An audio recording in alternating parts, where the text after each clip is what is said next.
What's up, party people? Hello. How is everyone today? Wait, How are you, Stacy? you don't get to change it up on me. It's three hellos, and if you don't do that, my OCD gets fucked up. Okay. Let me try again. Okay, Hello. there we go. See, okay, I am now no longer a mental mess. You didn't start out as the Mine Hunter. You uh sent me a teaser text I last I night, did. I most definitely did. and so okay, uh, visualize this, guys. So we get real excited for Wednesdays, of course. And when one of us has a really good episode, we kind of tease the other one with it, like, hey, I've got a good one for you. You're not going to believe it. And so we do that. And then we'll either ask for a hint or we'll give each other a hint. And so my hint last night was somebody drowning. And the only thing I could think of was a shark attack. So I'm like, shark attack? I love sharks. I love shark attack movies. Um, and no, that's not it. So now I'm just, No, it is not it. Nope. I'm ready. Are you ready for this one? Riley Strand is a 22-year-old, 6'7" finance major, and he's part of the Delta Chi fraternity. He went missing on the night of March 8th after he went bar hopping with his fraternity brothers in Nashville. He was reportedly kicked out of the Luke Bryan bar in downtown Nashville. And he got kicked out, but his friends didn't. His friends stayed at the bar. He was last seen on surveillance video walking alone in downtown Nashville. One of his frat brothers returned to their hotel room to find that Riley was not in the room, and it never appeared to be that he returned to the room. His friends made a frantic 911 call, reporting him missing nearly 16 hours after he got kicked out of the bar. Riley was found 2 weeks later in a river without his pants or his cowboy boots on, and the police were quick to jump to the conclusion it was an accidental drowning. Why do they do that? Why? There's always something sinister. I mean, the dude has no pants on. He's got no boots on. Right? I mean, and why? Why, people? Do you let your friends okay, your friend gets kicked out of the bar, so you're like, "Nah, he's fine. He apparently was doing something drunk, so he's okay because he got kicked out. He's okay. We can stay." That's why you follow your friends. Right. Well, girls do that. I mean, I've never gone to a bar or a club with girls, and we never let any of them leave. I'm like, I don't care how cute that guy is. He can come with us. Like, I and you know what though? That happens in lesbian bars too, because a lot of time bisexual women will go and they'll take their male partner because they're looking for a third. mm-hmm. And so you've got guys that are coming up that are hitting on, lesbians, bisexual women.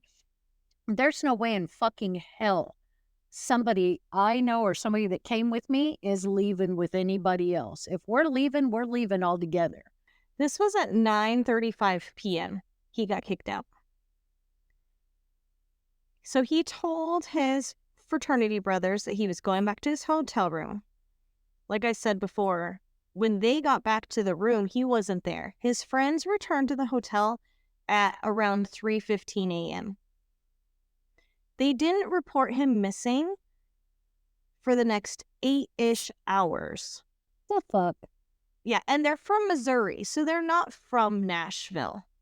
They're not from Tennessee. So they just let their buddy being like, he's good. We're in a city that none of us know, but he's not at our hotel room. He's fine, right? Yeah, we're gonna pass out or go eat some pancakes or something. And if he's not back by then, we'll figure something out.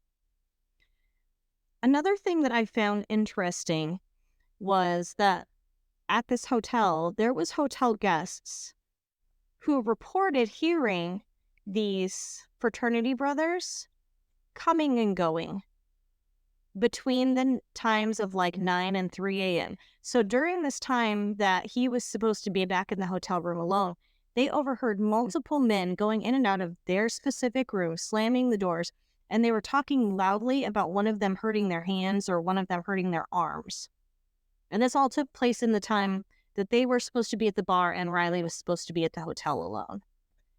So after the police get the missing persons, they started searching, and they searched the river,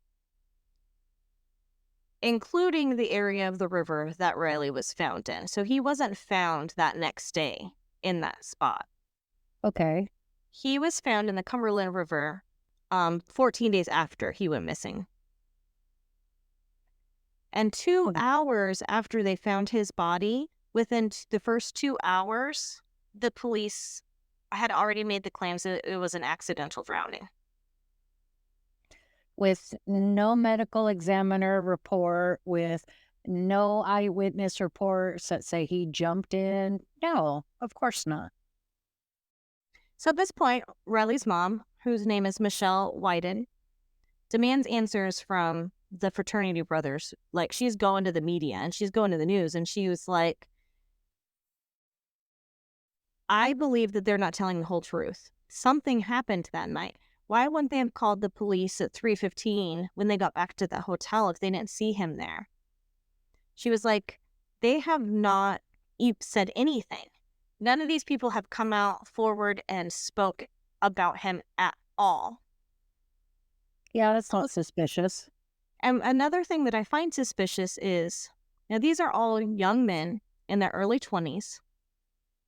There's no social media evidence from any of them that they were out that night. And what year did this happen? This year. Oh, this was this year? This was March of this year. This is still an ongoing case. It's still under investigation. Oh, shit. And these dudes don't have any social media from that night. There's no any pictures, no posts, no nothing about them being in Nashville. Wow. So Riley's mom and stepbrother have also made claims that these fraternity brothers suddenly disappeared that next day, March 9th, when the family arrived. They just disappeared. And to make it even worse is that March 9th, they all went and got dressed up and went to a formal at their school, went home to go to a formal to instead of staying to help search for Riley. I don't know, does college even do formals? I didn't think they did. I mean, I didn't go to any when I was in college, but an ex coworker of mine, her daughter is at the JC in Merced, and she just went to a prom. Okay, So well, but yeah, they didn't even stick around to look for him, essentially. So the latest interview that came out within like the past couple of weeks is Riley's father talking to the media, and he's demanding answers. He's telling media Riley's pants are still missing. His belt that he always wears, because he's a cowboy. Cowboys don't walk around without belts on. And his stepfather goes on to say, none of these items have been found. And what is more concerning to me is that Riley's fraternity brothers have not spoken out since his disappearance. They didn't even hesitate to get dressed up to go to this formal. What kind of brotherhood is this? okay, but not only what kind of brotherhood is this, what kind of humanity? What kind of human? I mean, goes and this is a friend, and you go out, your friend goes missing while you're, out doing whatever, and you don't even speak out. You don't ask for help. You don't assist. So, Riley's mom came out and talked about text messages that her and Riley had exchanged throughout this night. He had sent her text message before he was asked to leave this specific downtown bar. And he was telling her that he had ordered a rum and coke, and he didn't like the way it tasted, that it tasted off. It tasted like barbecue. And his mom was like, well, don't drink it. Like, what are you doing? So she's on News Nation with Brian Etten, I think is how you pronounce his last name. And so they start talking about maybe he was like roofied or drugged, right?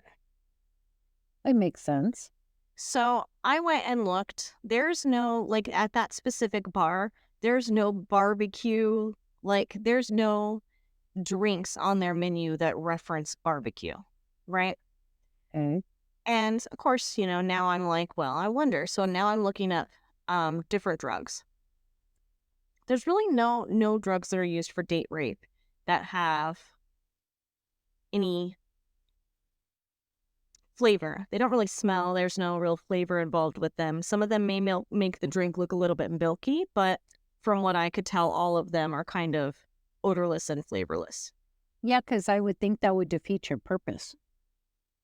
But I did find signs. The most common signs that you've been drugged is that you are acting or feeling drunk despite not having anything to drink, confused or disoriented, loss of consciousness, not remembering how you got somewhere, unable to remember anything after drinking that drink, waking up the next morning feeling confused and unable to recall, experiencing gentle or urinary pain, and discovering torn clothes. Okay. So in this, like, little, now I'm in date rape world here. So in this, I come across an article. The Sexual Assault Center is pushing for bars all across Nashville to become part of the Safe Bar program. The initiative focuses on bystander intervention training so staff knows what to do if they suspect somebody has been drugged at the bar. Goes on to talk about how that Nashville has a very big problem with bar patrons being drugged. And that there's something, I think there was a list of bars that are doing this Safe Bar program, and Luke Bryan's bar was not on the list. So they're not participating in this. At least at the time, they weren't participating in this program. Which is stupid, because why wouldn't you? Right. So, just to play devil's advocate, I came across the police releasing Riley's statements. Prior to him getting kicked out of this bar, he visited 3 other bars prior. He visited Miranda Lambert's bar, Garth Brooks' bar, Kid Rock's bar, and then Luke Bryan's bar. According to the bartender at Luke Bryan's bar, Riley drank 2 glasses of water and only ordered 1 alcoholic beverage. He was kicked out of the bar. His parents claim that he was kicked out of the bar for being overserved. However, the bar has countered that and said that he was kicked out of the bar because of his aggressive behavior. Okay. Right? Was he aggressive towards It doesn't say. It just says it was reported as an unnamed violation of the bar's behavior policies. According to the bar staff, Riley was escorted down with the bouncers, obviously, and one of his fraternity brothers. Riley reportedly told the fraternity brother that he was walking back to the hotel and sent his friend back in. I don't blame his parents at this point. I would be, 1, suspicious, but 2, I'd be so infuriated with these guys that, okay, so he gets kicked out for aggressive behavior. So that would suggest he's an aggressive person, considering he only had 2 glasses of water and 1 drink. But it doesn't even sound like he drank his rum and coke because it tasted weird. Right, and he was complaining about it. Yeah, there's no proof that he actually even drank it, because his mom was like, well, don't drink it. If it tastes bad, don't drink it. He just ordered it. So we really don't know for sure if he drank all of it. And we don't know how much at the other bars he drank. I mean, I'm assuming that if he had one beer, if he had one drink and 2 glasses of water at this bar, he probably ordered similar at the other bars. Yeah. That's four beers. I mean, it is only 9:30. That's 4 drinks by 9:30. So he may have been feeling pretty good, but for him to be completely intoxicated that he can't control his behavior, I doubt it, because he ordered 2 glasses of water at this And bar. that's what I was going to say is it's been my experience when I've had a couple drinks. If I drink water either in between or after, it dilutes it. So you kind of lose the buzz. Right. So I don't know. So that all seems very fishy to me, to be honest. Yeah, And there's now it doesn't sit right. So now we're going to get into like the coroner's findings. Now, there really isn't much on the crime scene or anything like that because it is an ongoing investigation. So the coroner's findings, the family asked for a second autopsy because of this. So the first coroner's findings notes that there's no lack of water in the lungs, Okay. right? But his cause of death is accidental drowning. The coroner noted that this coroner also noted there's no water in Riley's lungs and contradicted the assumption that he drowned accidentally. Now, they're still waiting for a toxicology report from the second autopsy because the first autopsy, they didn't even do a toxicology report. They didn't even do any toxicology, anything. So they're still waiting it from the second autopsy. Now, I looked and looked and looked to see if I could find any mention of how long he had been dead. Because they searched that area initially and he was not there.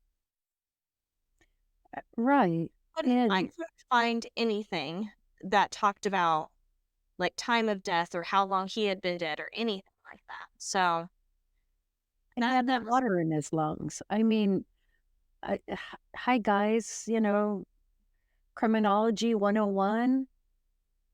If you drown, there's water in your lungs. right. So Riley's body was discovered in the Cumberland River, approximately 8 miles from the bar area in Nashville, Tennessee. Like I said before, he was missing his cowboy boots, pants, and wallet and belt. Mm. It'll be interesting if that stuff shows up. Well, to make it even worse, 2 TikTok, armchair detectives went to the scene to investigate for themselves, and they found Riley's debit cards left behind at the scene. No wallet or anything, just his debit cards. And the cops didn't find this stuff. No. So the police still, at this point, don't suspect foul play. Obviously, the family is like, what the hell are you guys doing? There's clearly something more going on here.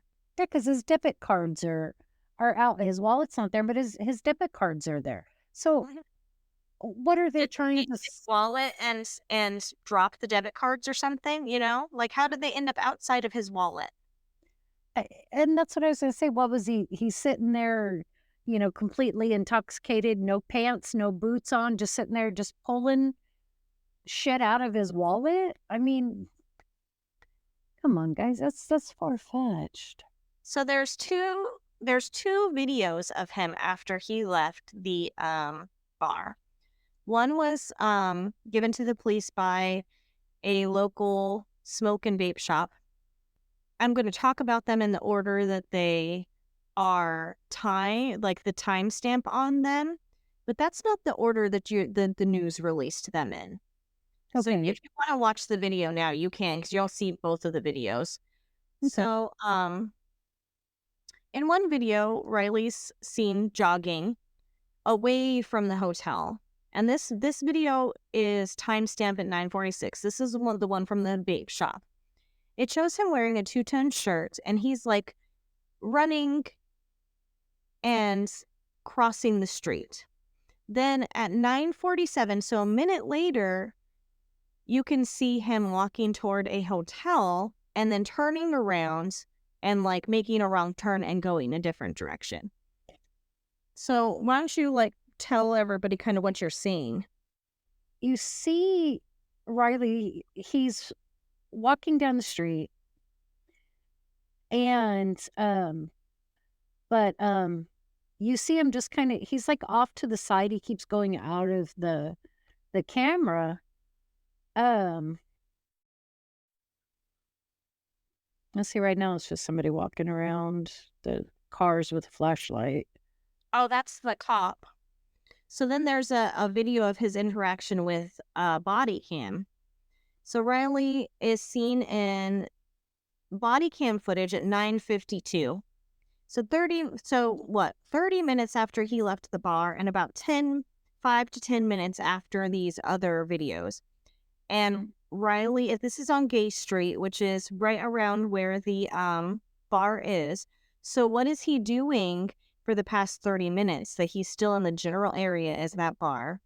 And this street is right on the river that he was found on. Okay, so I went back to the one video and it shows him, and it's, you know how I know you guys kind of imagine this when you're trying to hurry up and get somewhere, but you're not supposed to be running, kind of like you're trying to get to a store that's in the mall before it closes or something. So you're walking really fast and then your pace kind of picks up and you jog a little bit, but you just kind of keep going back and forth between that really quick run and the jog is what he's doing.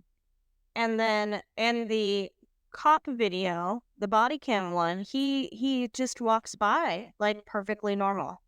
Mhm. 5-10 minutes later, and he's like, "Hey, how are you doing?" He said something to the cop, and the cop's like, "How are you doing?" And then the cop goes about his business, and Riley just walks on by, like completely not in distress. He looks perfectly normal. He's not stumbling. It doesn't sound like he's slurring his words. He doesn't seem intoxicated to me at all. But No, 5 he minutes doesn't. before, he's like kind of running and stumbling around and almost like hunched down, like he's trying to hide. And I just thought about this. When you're severely intoxicated, when you're so drunk, you get kicked out of a bar, you're not running anywhere. You're barely walking. Right. So if they had to escort him out and he was severely intoxicated, I can't see him going very far from the bar without somebody or even getting very far if he's this drunk. But it really doesn't make sense to me if this is like a conduct issue, why he's the only one getting kicked out. That's what I started to ask is, when I asked before, was it his behavior towards a female? Was he just mouthy? I mean, It usually the doesn't, video. it doesn't specifically say, it just said it was going against the policies of the bar.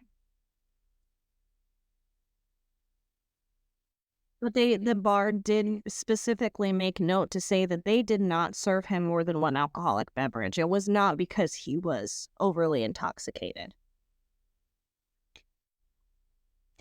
That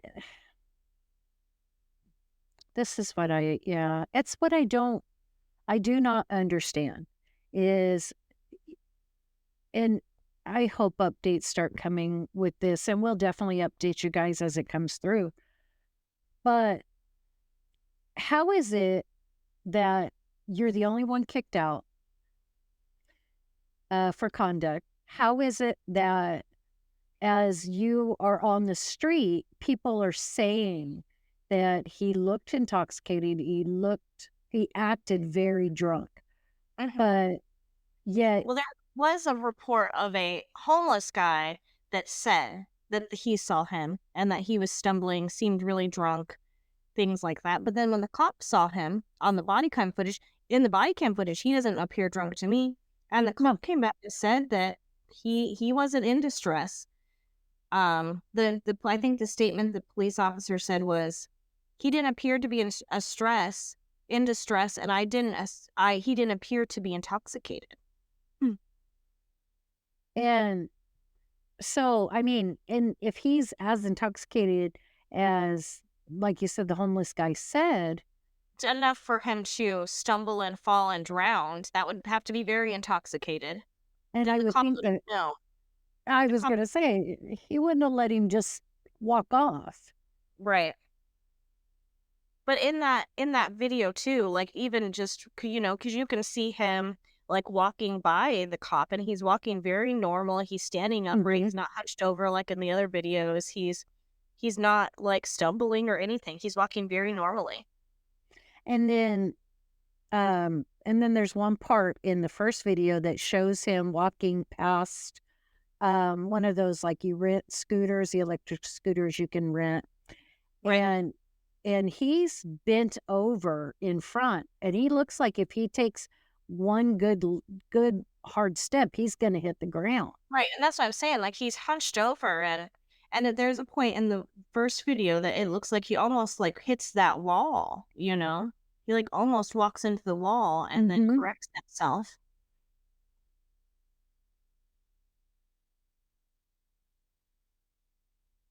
So, Riley's cell phone last pinged about a mile from the bar. This was around his last known location, so this was around where the cop saw him. Okay. And the police reports made a clear distinction, and I don't know how they know this, but they made the clear distinction that the phone was powered off. It did not die. It was powered off. How the hell do they know that? I have no idea, but that like it was very clear that it was powered off and not. Mm, okay, I'm gonna Google that. Yeah, I'm gonna Google that. After reviewing the maps of Nashville and Gay Street, which Gay Street is, the Gay Street isn't the street the bar is on, but it's like the next street down. So Gay Street is the street that runs along the river, and then the bar that he was at was like the next block up. And Gay Street is where the body cam footage is. And this is around the area that this homeless person also said that he saw him stumbling. His body was found, like I said earlier, about 8 miles from this location. Now, So there's no way he walked, and especially 8 miles from the bar. right. And so so now I'm looking, I'm like, because he's 6'7", right? He's a very tall man. Yeah, you don't see 6'7" guys every day, so you're not gonna just forget him. Well, and then my thing was like, how deep is this river? You know? Well, the river is pretty deep, and it is actually pretty dangerous, and they have a lot of drowned-ins in that river every year, so it is possible. I guess there's very strong undertows and undercurrents, and it's 90 feet deep. Okay, that's what I was gonna ask. If there was a possibility he did fall, he got caught in an undertow, and the reason he came back was surfaced the 2 weeks later was because he finally got untangled from the undertow, but there's no water in his lungs. Right. And my other huge argument against that is his belt, pants, and cowboy boots would not be completely missing. Yeah, they might be ripped up and pieces of you. He might be missing one cowboy boot. He may be missing shreds of his jeans, but not all of them are going Right. to be on. And especially not his belt. It's not like, Exactly. oh, the undertow's like, "Oh, I'm gonna take your belt off lovingly." No. No. Okay, so Uh, I looked this up. This is what Google says. Google says to determine whether a phone was turned off intentionally or ran out of battery, you check its recent activity. If the phone's activity abruptly stops at a certain time, it may indicate intentional shutdown. However, if the activity gradually decreases and then stops, it may suggest that the battery ran out. So, So you really, assuming based on this statement from the police that they have his cell phone. Because remember, this is still an ongoing investigation, so the police haven't told us everything they know about the case. right. And they're not going to, of course. They haven't asked for, and they may have, and we just don't know. But there's no talk about like his recent call logs or them getting with the phone company to get any of that information or the parents looking for that information. Like if this was my kid, I would be calling AT&T and being like, I want to know every last person that she called, like my daughter. That's right. I want And call logs and I want them now. right, exactly. And these parents aren't even mentioning it. So I wonder if the phone is something that they actually have and the police have in their possession. Because otherwise the phone would be a huge thing, I think. And the only mention of his cell phone I found is that it pinged a mile. Its last ping was a mile, and it was intentionally shut off.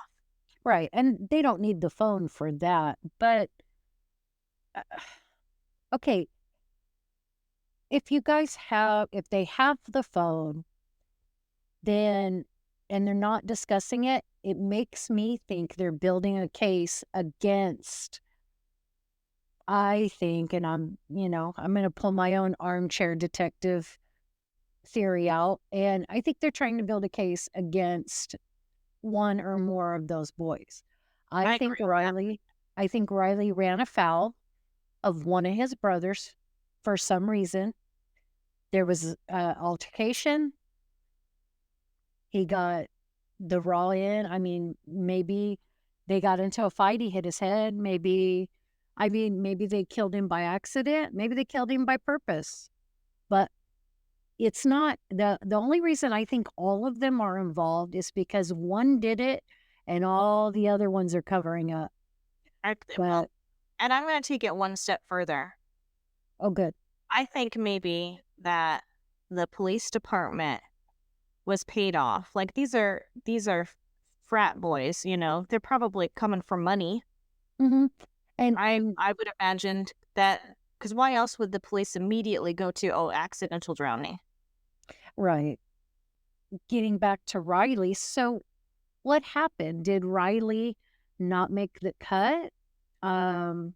Is this a hazing gone bad? I mean, I know they usually just haze new members, but people can be rough. Maybe I mean, maybe he was a new member. I really don't know. I didn't look that far in to see how long he had been in the fraternity or anything. Honestly. I know fraternities and sororities get shut down for hazing Right. because of what was it, that time period in like what, the mid 2000s, I think it was, where hazing just went totally off the charts and they were like beating people to death. Right. I do remember that. So So what does this case remind you of? Smiley Face Killer. Yep. So That's what I thought I was going to see. I'll be honest, that's what I thought I was going to see when I opened I the have video. something to show you. So and I have the video too, but I just took a screenshot of it. So in a news press release from the chief of police, the only person standing next to him the entire interview is some random woman who is showing this to the camera the entire time. A phone case covered in smiley faces. Oh, shit, guys. You just blew my fucking mind. And that was obvious the way, if you guys could have seen it, it wasn't like she was just standing there and her phone's in her hand. No, She purposely had it toward the camera and was looking Yeah, if over it. you watch the video of it, she like is moving, kind of moving around, and she's keeping her phone up the entire time, like Mhm. kind of following the camera so that it's always in view next to the police chief. And now, correct me if I'm wrong, but you can't really see her whole face, can you? No, It's just she's kinda got like it might not even be a woman. It's somebody with long hair and they have big sunglasses on, so most of their face is hidden, and then the other bottom portion of their face is hidden by the phone. that's what I thought. Really can't you can't really see. I just say woman because the person Well, has by long. her but also too by her facial structuring, it looks like a woman. I think it looks like a woman too, but it could be a man. Well, Damn. for all you could tell. Uh, So, for any of you who haven't listened to our Smiley Face Killers episode, you definitely have to go check that out because yeah, I'm you crazy do. one. And also too, You're if you caught our live on Sunday, you'll know that Lav has gotten some messages about new developments in the Smiley Face Killers. mhm. And I do say killers because I do not, and I know I can speak for Lav too. We do not believe it's one person. We Oh, do not no, it's believe definitely it's a gang initiation thing, or it's a cult, or this is it's an organization of some type. This is right, not exactly. one, two, five people. This is This is there's a lot of different killers doing this, and there has been a lot of white men, college-age men, 6 foot or taller, all similar builds, similar looks, and they're all similar situations, going missing from bars, found days to weeks later, drowned. Mhm. And And there Riley was not a bad-looking kid. And no, he had that clear-cut, a good goody upper two-looking goody boy. two-shoe, Yeah, upper crust looking guy, yeah. yeah, he looked Oh, very similar to all the rest of them. And it's something, what did we talk? I think we said 44 is the number that's officially associated with the yes. face killers. So and look at this too, guys. Every one of those cases, the police involved always said something like, "Oh, it was suicide. Oh, it was accidental." And there were quite a few of those cases where these guys did not even have water in their lungs. Right, They and they did were not intoxicated. no. Their All toxicologies. came back with no alcohol or very little Yep. alcohol in their system. Their toxicologies And came so back clean. I'll be very surprised if Riley's comes back any different than that. I think his is going to show very little alcohol in Mhm. his system. Mhm.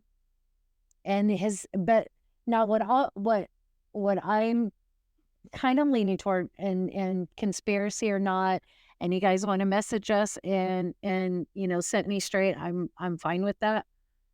But I believe this is A, part of the Smiley Face Killers, B, somebody big, somebody top in that police department was paid off. And I think by the organization that is responsible for these killings. Because if anybody has seen the horror movie Hostel and all of its sequels, I think there's 3 sequels. These are very wealthy men and women who went out and they went to a place, they had a victim brought to them. They, um, they auctioned this person off. And I don't believe it's something like that. What I think it is like we've talked about, it's a dark web. And I'm in this area, I've paid my due, I get to go out and participate. And Right. then when that participation has happened or is about to happen, I think they have a contact in the law enforcement in that area or, in that whole um, system, judges, cops, medical examiners, and they issue a payment. And then all of a sudden, shit disappears. Evidence disappears. Um, Final rulings are put out before anybody even knows. Right. I agree with that. I think there's a lot more going on to this whole situation than we are definitely aware of. That's right. Wow. I kept thinking that over and over and over too as you're talking. I'm like, is a smiley face going to pop up? Was it on the tree? Was it in rocks? Was it? Nope. And my personal opinion, the boots and the pants, I think that was just somebody, having fun. But I think that belt, because I live in dairy country. And so the FFA, Future Farmers of America, here it is basically like a cult, like everybody belongs to it. Right. And they have, my nephew was a part, so was my niece. He's got FFA boots. They make FFA belt buckles. I think this kid's belt buckle is somebody's souvenir. It's like a deer head. They've got it displayed somewhere, and that's their souvenir. Right. So if they ever find it, I will be shocked. Yeah. I'm curious to see what the police have that they haven't released yet. Because Mhm. I mean, from everything that we know, I mean, a lot of this is speculation and back and forth from like just kind of guessing, filling in the gaps, just from like the parents' interviews and things like that. Because the police really aren't saying anything, to be real honest. They're not really doing anything, to be honest. That's sad. It's very sad that this young man, he had his whole life ahead of him. But now it's as if our children are being targeted. And they're Right. being targeted by an organization of people who probably are very wealthy. That's an almost given. Probably well educated. And they probably have very distinguished and very um authoritative positions, Right. and they're able to get together. And I mean, because think about it, what is there to do after you've gone to Africa and went big game hunting? What is there to do after you've gone out on a boat and caught 50-foot whatever spearfish, shark? What is there left to hunt? People. Humans. And why not choose the best of the best and go after the what is supposed to be the strongest, the most superior. The elite. Was this a setup? Because his fraternity brothers, like you said, just immediately went and got dressed and went to their formal dance. Right. So were they basically the delivery service? Did they set him up? Was somebody in the fraternity part of this smiley face cult? Are they paid off? Or initiation. Remember before you said you think this could be some type of initiation. What if the friends, we'll use this case in particular. What if the fraternity brothers are, one of them or all of them, are trying to, they're initiating, they're pledging to this smiley face organization. And this is part of their pledge, is they have to bring somebody out to be hunted. And not only are they financially rewarded, but they're rewarded by a possible place in the organization. I mean, I feel like that's a possibility.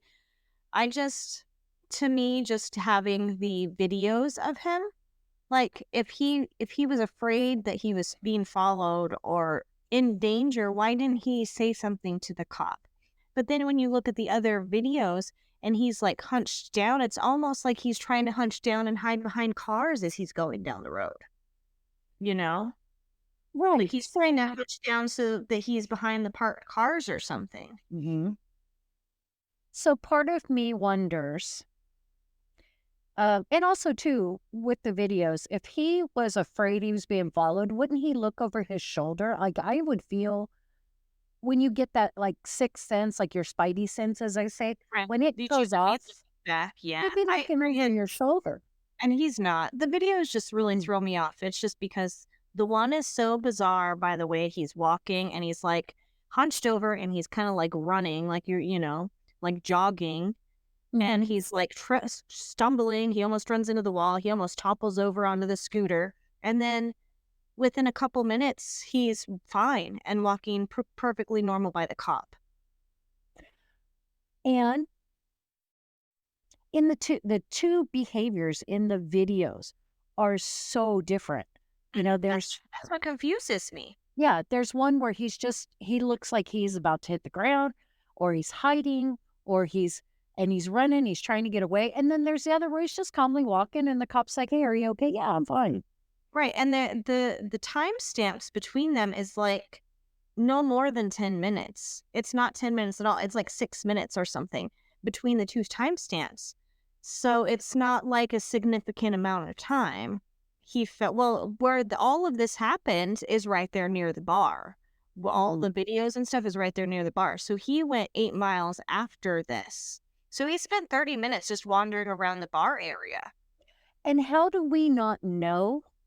Because it's not seen and they're not talking, of course. How do we not know that later they met up with him and was like, "Hey, here we are, buddy. Let's pick you up." Well, And the hotel guests alluded to the same thing. The hotel guests said that they heard those boys coming and going out of their rooms. These are the people that were, had the rooms right next to their room. And they're yeah, like, they were coming in and out of those hotel rooms all night long, slamming doors, being loud, being drunk.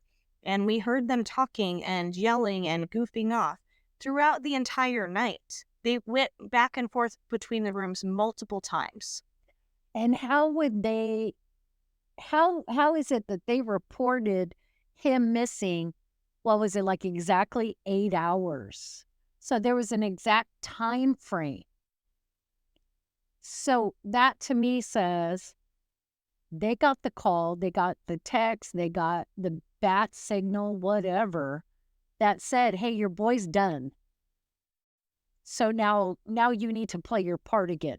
You brought us the bait and the bait has been captured. Now it's time for you to go and do the cleanup." Right. So, It'll be interesting to see how this plays out and what comes out more about it. oh, definitely. So, you guys, this is not the end. This is not the last time we're going to be talking about this. And if you guys hear something about Riley or you have something that comes up about the smiley face, send us a message. Send us an email. If you want to be completely anonymous, you can email early on Wednesday at gmail.com. So it's early on WED at gmail.com. Yep. And you can send it from a bogus account. We don't care. We're not looking, unless if you want to be revealed, we're not looking to reveal you. Okay, this is terrible. And please, guys, don't think by any disrespect by just saying this, but it just kind of occurred to me. Like Lav and I are actually the L team instead of the A team because she's Lav and I'm lesbian, so we're the L team. I like it. I like it. I like it. Um, you guys, thank you again for going on these rabbit hole adventures with us. We thank each and every one of you. We love doing this. We do it for you. We do it for ourselves. And, catch us on the flip side for any of these developments. Bye, bitches.